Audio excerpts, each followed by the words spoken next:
$4 billion injection into the business process outsourcing sector, ground breaks for $132 million sewerage project, and government targeting 5 million visitors per annum by the year 2021.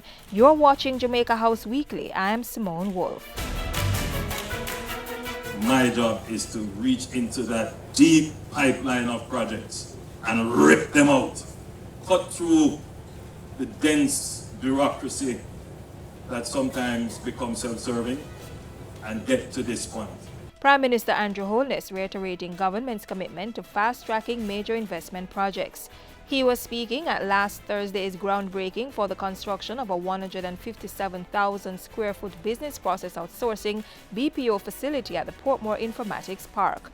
The $4 billion investment is expected to create 4,500 jobs. Employment is the greatest tool in fighting crime. Employment is the greatest tool in bringing prosperity to our people. Employment is independence in our hands. The new BPO space will be operated by the Port Authority of Jamaica and occupied by US-based company Alorica. Construction for the building will start immediately and should be completed in a year's time. The Prime Minister also targeted water supply to boost the agriculture, housing and construction sectors this past week. He has directed the National Water Commission to outline areas across the island where there is significant demand for water for housing and agriculture so that resources can be channeled to provide the commodity.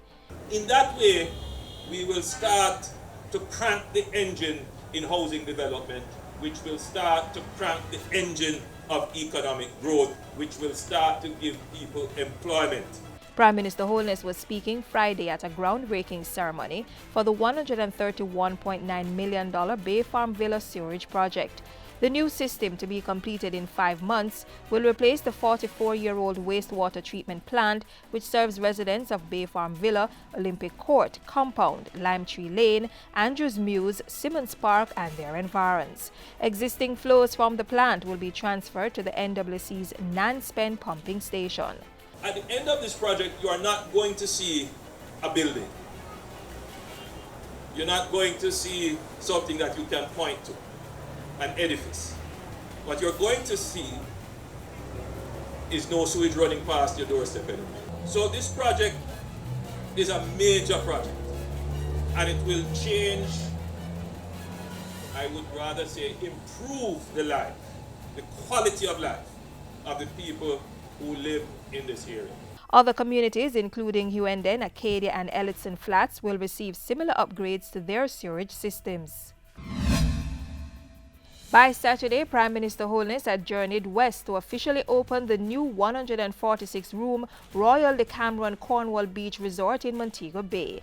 Mr. Holness says it feeds into his administration's plan to increase visitor arrivals. Jamaica has set aggressive targets to secure 5 million visitors by 2021, generating $5 billion in tourism earnings and increasing total direct employment to 125,000 Jamaicans, with at least 15,000 new rooms added. This is critical to the growth and prosperity agenda. In his capacity as Minister of Economic Growth and Job Creation, Prime Minister Andrew Holness met with agencies and departments within that ministry last Tuesday. During those discussions, he drove home government's priorities and targets for the upcoming financial year. Earlier in the week, the Prime Minister co-chaired a meeting of the National Road Safety Council, discussed reggae music development with agents Sasco and Cecile, and held talks with the Vice Chairman of the National Development and Reform Commission of the People's Republic of China. And that's how we close out Jamaica House Weekly, but only for today. Be sure to join us next time for more of the news coming out of the office of the Prime Minister.